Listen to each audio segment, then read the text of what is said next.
네, 반갑습니다. 퀴즈를 하나 내도록 하겠습니다. 이 사람은 누구입니까? 네덜란드 출신 화가입니다. 별이 빛나는 밤이라는 유명한 작품을 그린 화가입니다. 특별히 이 사람은 자신의 자화상을 많이 그린 화가인데요. 이 사람은 누구일까요? 아시는 분? 네, 한번 같이 한번 읽어볼까요? 빈센트 반 고흐. 네, 반 고흐는 유독 자신의 모습을 많이 그린 자화상이라는 작품을 많이 남겼는데요. 그 이유는 참 비참합니다. 그에게 그림을 그려달라고 요청하는 사람이 많지 않았기 때문에 자기 얼굴로 인물화를 많이 그렸다고 합니다.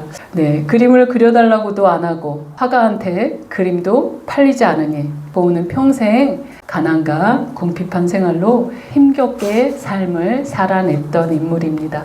그렇게 그의 자화상을 보면 삶에 고단함이 많이 묻어 있습니다. 그렇다면 우리들의 자화상은 어떤 모습일까요? 중년 이후의 삶의 얼굴을 보면 그 사람이 여정이 보이는 그런 얼굴로 변하지요. 각자 정도의 차이는 있겠지만 삶의 고단함은 고흐나 우리나 별반 차이가 없을 것 같습니다. 우리가 가진 자원의 한계로 늘 부족과 결핍에 시달리는 것이 우리들의 모습인 것 같습니다. 그래서 오늘 설교 제목이 우리들의 자화상이라고 제목을 붙였는데요. 오늘 우리가 살펴볼 이 본문 말씀이 바로 우리 인간의 실존을 잘 그려내주고 있기 때문에 이렇게 제목을 달았습니다.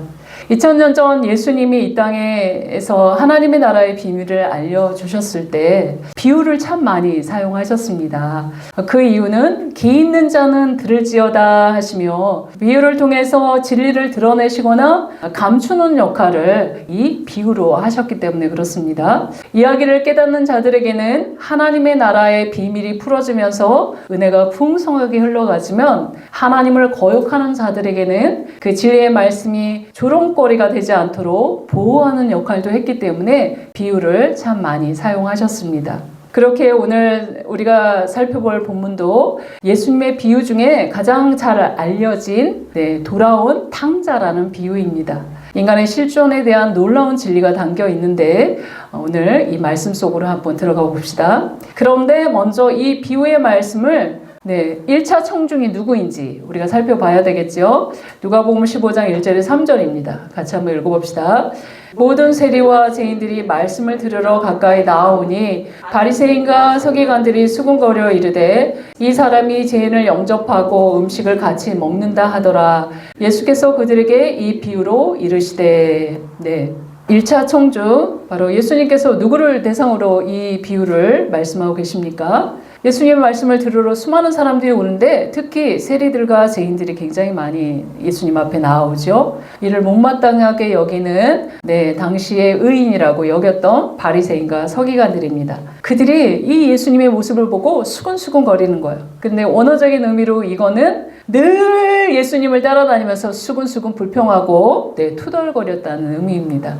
계속 예수님의 사역하는 그 자리에 이들이 낄 때 안 낄 때 다 끼면서 예수님을 괴롭히면서 쫓아다녔지요. 그들에게 못마땅하게 여기는 예수님의 행동이 무엇이었냐? 바로 예수님이 죄인을 영접하고 그들과 함께 음식을 같이 먹는다는 이유였어요. 당시 로마 제국의 학정하에 있었던 유대인들의 입장에서는 이 과도한 세금을 걷어서 로마 정부에 바치고 그 일부를 착복하는 세리들은 바로 창기들과 같이 죄인들의 대명사로 여겼습니다. 그런데 율법을 철저히 지키는 자신, 의인이라고 자칭 의인이라고 생각하는 이 바리새인과 서기관들 입장에서는 정말 이 매국노들, 이 창기들과 함께하는 이 예수님이 정말 못마땅할 수밖에 없었던 거죠. 그래서 늘 투덜거리고 수근수근 하면서 예수님을 쫓아다녔습니다. 그런데 예수님께서는 누가복음에 보면 자신이 이 땅에 왜 오셨는지, 이 땅에 오신 목적에 대해서 분명하게 이야기하고 있죠. 누가복음 19장 10절입니다. 인자가 온 것은 잃어버린 자를 찾아 구원하려 함이니라. 예수님께서 초림하신 이유는 죄인들을 찾아 구원하려고 이 땅에 오셨다라고 분명하게 말씀하십니다. 그래서 누가복음 15장에는 늘 죄인들을 찾아다니시는 예수님을 비유적으로 메타포를 이용해서 3가지 비유를 말씀하시는데 그 유명한 한 마리의 이른 양 이야기, 그 유명한 잃어버린 한 드라크마 이야기, 그리고 우리가 오늘 살펴볼 잃은 아들을 다시 찾는 아버지 이야기, 이 비유를 통해서 내가 잃어져 있는 영혼들을 구원하기 위해서 찾고 또 찾고 그 아버지의 마음으로 찾아 나서기 때문에 그들을 구원하기 위해서 이 땅에 오셨다라는 것들을 점층적으로 말씀하고 있습니다. 그런데 세 번째 비유 탕자 이야기는 굉장히 하나님 아버지의 그 심정을 많이 드러나기 때문에 오늘 이 본문을 한번 살펴볼 텐데, 누가복음 15장 11절에서 12절입니다. 또 이르시되 어떤 사람에게 두 아들이 있는데 그 둘째가 아버지에게 말하되 아버지여 재산 중에서 내게 돌아올 분깃을 내게 주소서 하는지라 아버지가 그 살림을 각각 나눠 주었더니. 네, 어떤 사람에게 두 아들이 있었다는 거예요. 어느 날 둘째 아들이 아버지에게 내게 돌아올 분깃, 상속 재산 달라고 아버지에게 요구합니다. 그러니까 그 아버지가 그에게 기계적으로 분깃을 나눠주었다고 이렇게 평이하게 이야기하고 있는 것 같은데, 이 비유의 1차 청중, 바로 1세기 당시 유대인들에게는 있을 수 없는 이야기인 거예요. 이게 당시 시대적 배경을 좀 살펴보면, 당시 유대 사회에서 부모가 자식에게 유산을 물려줄 때는 항상 부모가 돌아가셨을 때만 가능한 일입니다. 간혹 부모가 살아있을 때 이 유산이 분배가 이루어졌다 하더라도 부모가 돌아가시기 전까지는 그 재산의 소유권과 처분권과 관할권은 여전히 부모에게 있었습니다.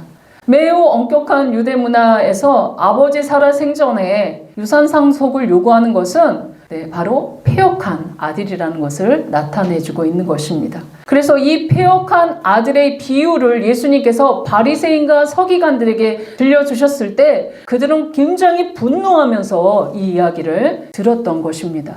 마치 오늘날로 한번 비유를 한번 해보자면, 부모님이 노년에 이 치료비와 생활비로 쓰려고 안 먹고 안 쓰고 모아둔 예금을 어머니 관절 아프시니까 제가 은행 신분을 왔다 갔다 하겠습니다. 저한테 통장이랑 도장 맡겨주시면 얘기할 때마다 찾아다 주겠다고 자식이 이야기하니까 믿고 부모님이 맡기지요.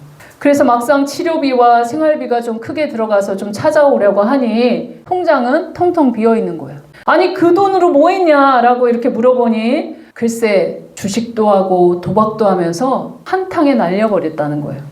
아니 그 돈이 내 돈이냐, 어떻게 부모한테 상의도 없이 그 돈을 냉큼 써버릴 수 있느냐라고 얘기하니까 이 폐역한 자식이 뭐라고 얘기하냐면, 아니 어차피 돌아가시면 나한테 줄 돈 아니냐라고 뻔뻔하게 나오는 거야. 이런 폐역한 자식, 이 뻔뻔한 자식들처럼 이 둘째 아들도 어차피 돌아가시면 주실 내 분깃을 먼저 달라고 요구하는 것입니다. 그 아버지는 참 말이 안 나왔겠죠. 그냥 기가 막힌 상황이죠. 그런데 그 아버지는 그 아들이 요구한 대로 그 재산을 분배해줬다라고 허락하셨다라고 이야기하십니다. 그런데 더 가관인 것은 그 재산을 받은 지 며칠 안 되어 그 재산을 처분하고 아버지에게서 떠나가는 그 이야기를 합니다. 누가복음 15장 13절입니다.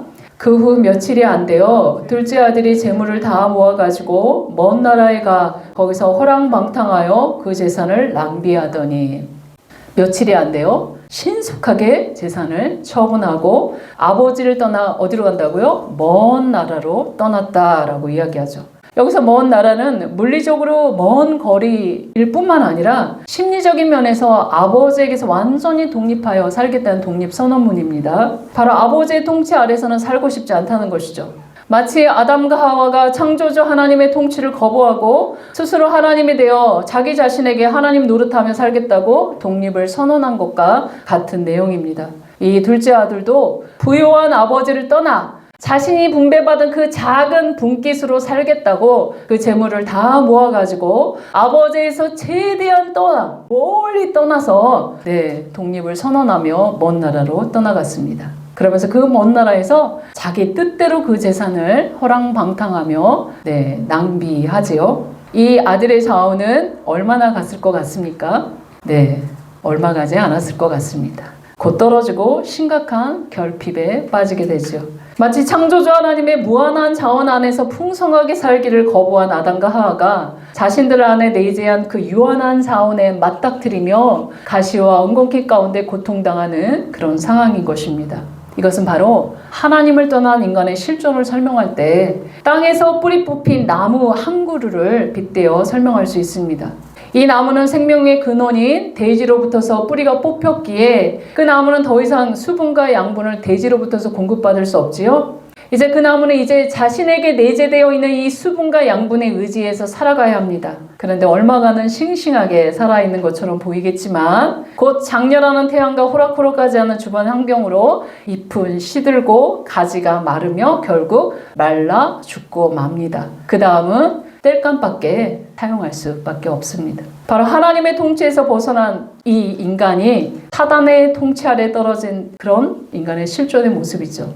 인간은 하나님처럼 영원하지도 무소부재하지도 않은 존재입니다. 그래서 허락된 시간 속에서 공간의 제약을 받으며 살아야 하는 유한하고 유약한 존재가 인간입니다. 그러므로 우리도 늙고 쇠약해지고 병들고 죽는 존재이죠. 부활하신 주님께서 닫혀있는 그 비밀 아지트에 쓱 하고 이렇게 자유롭게 장소를 옮겨 다니는 부활체하고는 전혀 다르게 장소적인 제약에 갇혀서 부자유하게 살아가는 존재입니다. 또한 아울러 지혜와 능력도 부족해서 늘 노심초사하면서 불안한 그 모든 문제들을 해결하기 위해서 고심해야 하는 존재들이죠. 또 사랑도 부족하지요. 그래서 늘 우리는 갈등 유발자입니다. 아니면 갈등 방임자. 갈등 사회에서 어떻게 할 줄을 몰라 하죠. 늘 불안과 병고와 압제와 빈곤과 갈등 가운데 모든 형태의 고난 가운데 놓여 있는 건 우리의 유한함과 능력 없음입니다. 이런 우리가 스스로 신이 되려고 늘 하나님을 거절하고 거부하고 내 마음대로 살아가는 우리들 아닙니까? 그래서 늘 내재적인 자원들의 결핍으로 고통당하다가 결국 죽고 죽음 후에는 영원한 지옥 심판을 받는 것이 하나님을 떠난 인간의 실존입니다. 이러한 인간의 실존의 끔찍함을 예수님은 계속해서 비유로 말씀하고 계시죠. 누가복음 15장 14절입니다. 이제 허랑방탕하여 재물을 다 없앤 후 그 나라에 크게 흉년이 들어 그가 비로소 궁핍한지라 라고 말씀하십니다. 네, 이제 환경적인 결핍도 다가오죠. 그날에 큰 흉년이 있었다는 것. 바로 아담과 하와의 반역으로 땅이 저주를 받아 가시와 엉겅퀴를 내는 것처럼 네, 자연재해로 큰 흉년, 이로써 그가 궁핍하게 됩니다. 예수님은 하나님을 떠난 인간의 그 실존을 얼마나 더 처참한 그 실존으로 떨어지는지 그걸 강조하기 위해서 유대인 1차 청중들에게 그들이 상상할 수 없는 처참한 그 일들을 더 추가해서 이야기합니다. 누가복음 15장 15절입니다. 가서 그 나라 백성 중 한 사람에게 붙여 사니 그가 그를 들로 보내어 돼지를 치게 하였는데 네, 그 돼지 치는 게 뭐 어때서? 라고 우리는 설명하죠. 지금이야 뭐 이동이 자유롭지만 유대인 입장에서 비참하게 궁핍한 것도 비참한데 이방인에게 붙어 사는 존재, 거기다가 돼지를 치는 존재로까지 떨어졌다는 것은 네, 이 정말 뭐죠? 탈무드에 돼지를 치는 자는 저주를 받을지어다 라고 말할 정도로 유대인들이 가장 불결하고 부정한 직업이 바로 돼지를 치는 직업입니다. 불결한 이방인 밑에 있으면서 또 불결한 돼지를 치는 직업. 네, 이것은 유대인으로서 이 탕자는 이제 정체성도 잃어버리고 율법에 대해서도 아주 둔감해졌다는 것들을 나타내주고 있는 것입니다. 마치 하나님을 떠난 사람들이 이 하나님의 형상이라는 정체성도 잊어버리고 하나님 말씀에 대한 경외심과 존중이 하나도 없는 그런 모습을 말씀하고 있는 것이죠. 하나님을 떠나 독립선언했지만 죄와 죽음으로 통치하는 이 사단의 그 압제 아래 죽음을 무서워하며 종노릇하는 사람들의 모습입니다. 하지만 이 상황에서 사단은 우리들을 속이지요. 자신의 안보와 행복을 얻을 수 있다는 환상을 막 심어주면서 그렇게 하라고 우리를 유혹합니다. 그래서 사단에게 사로잡혀서 돈과 욕망을 쫓아서 온갖 불의한 일도 서슴지 않으며 몸과 마음이 상하며 죽어가는 게 우리의 인생입니다. 그 모든 수고는 바람을 잡는 것과 같지요. 그런 것으로는 우리의 영혼을 채울 수 없기 때문에 그렇습니다. 누가복음 15장 16절입니다. 그가 돼지 먹는 지엽 열매로 배를 채우고자 하되 주는 자가 없는지라. 네, 부유한 아버지를 떠나 독립선언했지만 얼마 지나지 않아 돼지가 먹는 이 부정한 음식 쓰레기조차 주는 자가 없어서 철저히 유린당하는 이 탕자의 모습. 창조주 하나님을 떠나서 사단의 종노릇한 이 대가가 바로 이것입니다. 그 대가는 바짝 말라 죽어가는 땔감의 용도로 사망 아래 놓여있는 자로 전락되고 말았다는 것입니다. 바로 이 모습이, 이 탕자의 모습이 우리들의 자아상입니다. 하나님 아버지가 주시는 축복은 좋지만 그분의 통치는 거절하는 우리. 어떻게 하든지 그분에게 독립하여 내가 원하는 대로, 내가 원하는 시간에, 내가 원하는 방식대로 살겠다고 독립선언하는 것이 우리들의 자아상입니다. 우리의 모습을 돌아보면 늘 하나님께서 오는 복, 축복 이것들만 취하지 그분이 내게 요구하시는 하나님의 형상으로서 하나님의 자녀로서의 그 책임과 의무에 대해서는 늘 등한시합니다. 당신이 하나님이시라면 나에게 성공과 번영 이것들은 당연히 허락해 주어야 하는 거 아니야? 내게 그렇게 많은 예배를 드렸는데 그러면서 늘 그분에게 있는 축복만 쫓았던 우리들. 축복은 좋지만 그분이 얘기하는 것들은 귀찮고 잔소리처럼 치부하는 우리들 아닙니까? 그래서 하나님도 늘 내가 부리는 신처럼 이것저것 요구하며 거절, 응답하지 않으시며 하나님도 부의하고 아침에 전도하면서 만난 분은 안 받겠다고 하는 게 그 이유가 하나님이 나를 버렸기 때문에 안 받는다라고 그 전도지를 거부하고 가시더라고요. 이것처럼 내가 그렇게 이것저것 요구했지만 왜 내 기도에는 응답하지 않느냐? 하나님도 나를 버렸다라고 그렇게 자신이 하나님을 버렸지만 그걸 하나님께 책임 전가하고 이렇게 떠나가 버리는 이런 우리들의 모습입니다. 그러나 능력이 없는 우리는 하나님을 떠난 그 순간 바로 독립이 아니라 사단의 압제 아래 놓여버리는 이 첫사람 아담의 숙명처럼 이 비참한 탕자의 모습처럼 우리들의 숙명도 이와 똑같다는 것입니다. 그렇기 때문에 아버지의 부요함 대신 내가 자력으로 돈과 성공을 채우려고 애쓰는 이 모든 이 행위들이 우리에게 스트레스, 관계적인 갈등, 육신의 질병, 경제적인 빈곤 하면 할수록 우리는 마이너스의 손이죠. 만지는 것마다 성공이 아니라 오히려 마이너스니까 자연재해로 실패와 좌절만 쌓여가는 것이 우리의 모습인 것 같습니다. 이런 고통 가운데 이 고통의 원인이 무엇일까? 그 원인을 찾으려고 우리는 참 애를 많이 씁니다. 그래서 종교에도 기웃거려보고 치유 상담도 받아보고 원망과 불평과 좌절과 고통 가운데 하나님도 떠나보고 절망하며 꺼이꺼이 앉아있는 그 상황에 만약 하나님이 계신다면 나를 좀 돌아봐 주세요라고 심령 깊은 곳에서 소리치며 간구하는 그런 자로 이렇게 나아갑니다. 누가복음 15장 17절입니다. 같이 한번 읽어봅시다. 이에 스스로 돌이켜 이르되 내 아버지에게는 양식이 풍족한 품꾼이 얼마나 많은가 나는 여기서 주려 죽는구나. 탕자는 아버지의 재산을 다 탕진하고 극심한 빈곤으로 주려 죽게 되었는데 비로소 스스로 돌이켜 보았다라고 이야기합니다. 여기서 이 해석할 때 참 주의해야 할 것은 스스로 돌이켜라는 이 문장에서 마치 회개의 주체가 탕자에게 있는 것처럼 보이죠? 그런데 헬라어 원어를 보면 자기 자신을 되돌아보았다라는 뜻입니다. 돼지우리에서 지엽 열매도 먹을 수 없는 자신의 이 비참한 현실을 마침내 깨닫게 되었다는 것이죠. 사단의 통치 아래에 갇힌 인간들은 자신의 유한하고 제한된 그 자원에 갇혀서 서로 약육강식으로 이렇게 불의와 억압, 착취, 고통당하다가 드디어 자신의 비참함을 그때서야 돌아봤다라는 그런 이야기입니다. 이런 탕자의 모습은 우리들의 모습과 비슷하지요. 사람들은 철이 들면 죽는다라는 말을 합니다. 그 말은 되돌아보면 죽을 때까지 철이 안 든다. 숨 넘어가야 그때서야 철이 든다. 이런 이야기죠.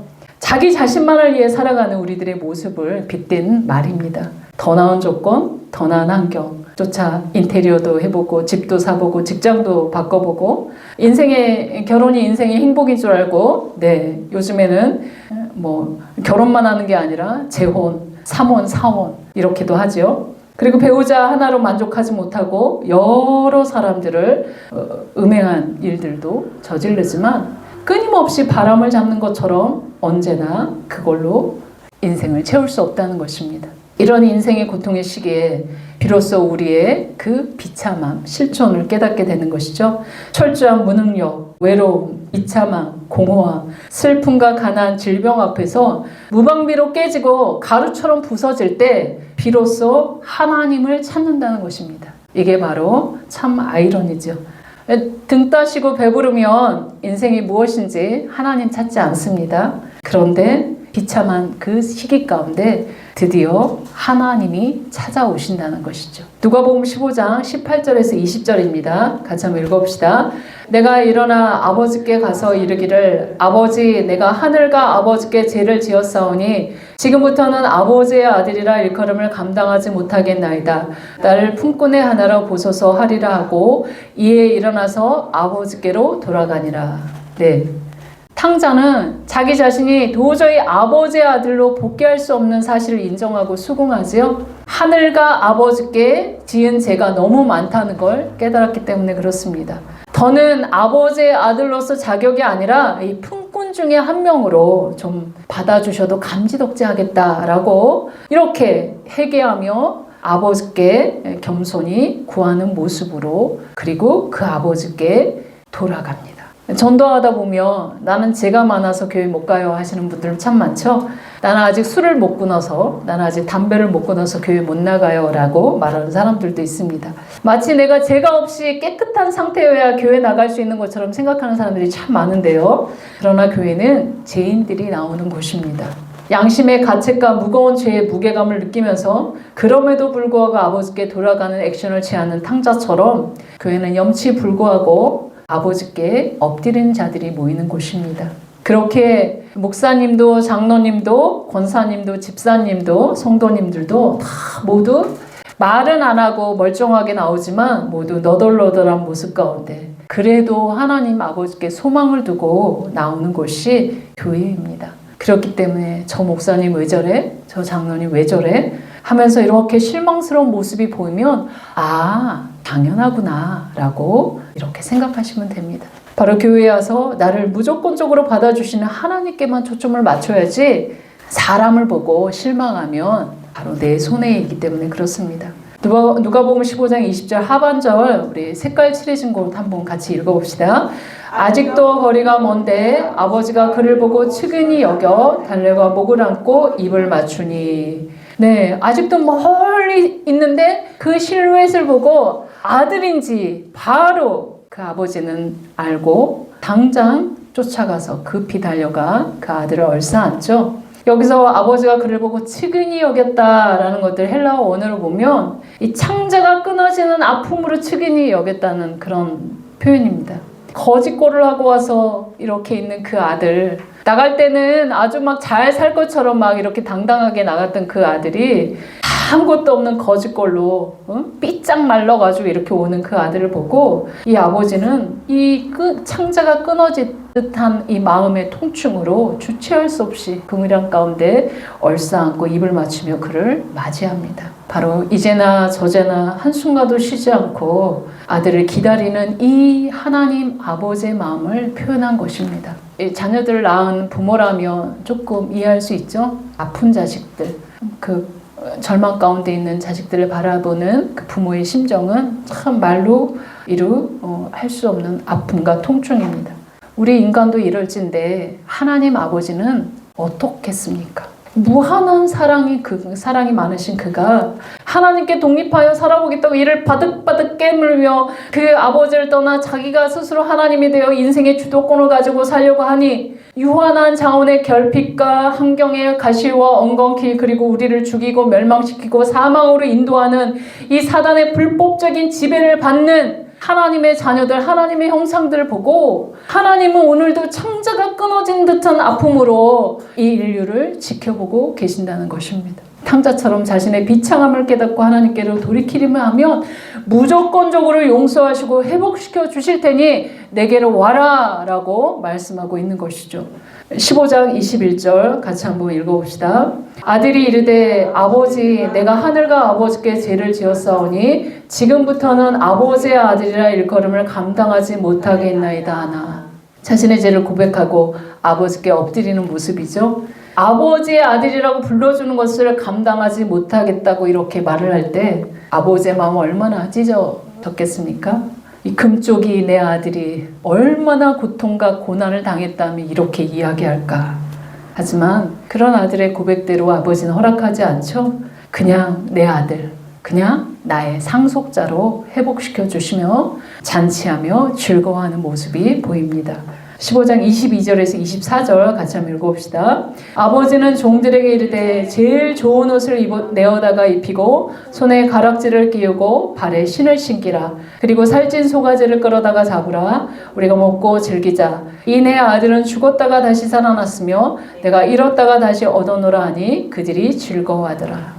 자신에게 돌아준 것만 해도 기뻐하는 그 아버지의 모습이죠. 제일 좋은 옷을 입히고 손에 가락지를 끼우고 발에 신을 신기는 거, 이것은 바로 이 아들은 자신의 상속자라는 거, 아들로 회복된 모든 재산을 상속받을 자녀라는 것을 확증시켜 주는 것입니다. 모든 사람 앞에서. 당시 시대적인 배경하에서 이 폐역한 아들, 이 세리와 죄인들처럼 지탄받고 낙인된 이런 사람들도 내가 내 백성, 내 자녀들이라 내가 잃어버린 이 아들을 위해서 내가 이 땅에 왔다라고 예수님 말씀하고 있는 것입니다. 그렇게 자신의 빈곤과 이방인의 압제 가운데 자신의 비참함을 깨닫고 아버지께 돌아와 회개하는 이 탕자들처럼 너희들도 이렇게 돌아와라, 이렇게 말씀하고 있는 것이죠. 이렇게 값없이 주어지는 것을 우리는 어려운 용어로, 신학적인 용어로 뭐라고 얘기합니까? 은자로 시작하고 해자로 끝나죠. 은혜라고 이야기합니다. 바로 우리가 상속받을 자격이 없는 우리가 예수님으로 말미암아 하나님의 자녀, 하나님의 형상이 된 건 바로 은혜 아니면 말할 수 없기 때문에 그렇습니다. 우리가 그 은혜로 더불어 하나님의 그 무한한 부요한 가운데 들어가면 하나님 자녀로서 영원한 생명을 누리고 참된 안식 가운데 죽어서 가는 나라가 아니라 지금 현재적으로 경험하는 나라가 됩니다. 그래서 한 영혼도 이루어지지 않고 그 영원한 나라로 우리를 인도하고 계시는 게 바로 우리 하늘 아버지의 콜링입니다. 여러분은 어떤 자아상을 꿈꾸십니까? 평생 가난과 궁핍으로 고통당했던 고우의 자아상처럼 하나님을 떠난 우리들의 자아상이 이런 모습이죠. 그러나 하나님께로 돌아오면 하나님의 무한한 부요하심과 영원한 생명, 참된 안식의 나라를 상속받는 자녀, 천사도 흠모하는 영광스러운 자아상으로 우리가 보증되었다라고 성경은 이야기합니다. 그렇다면 여러분은 어떤 자아상을 그리고 싶습니까?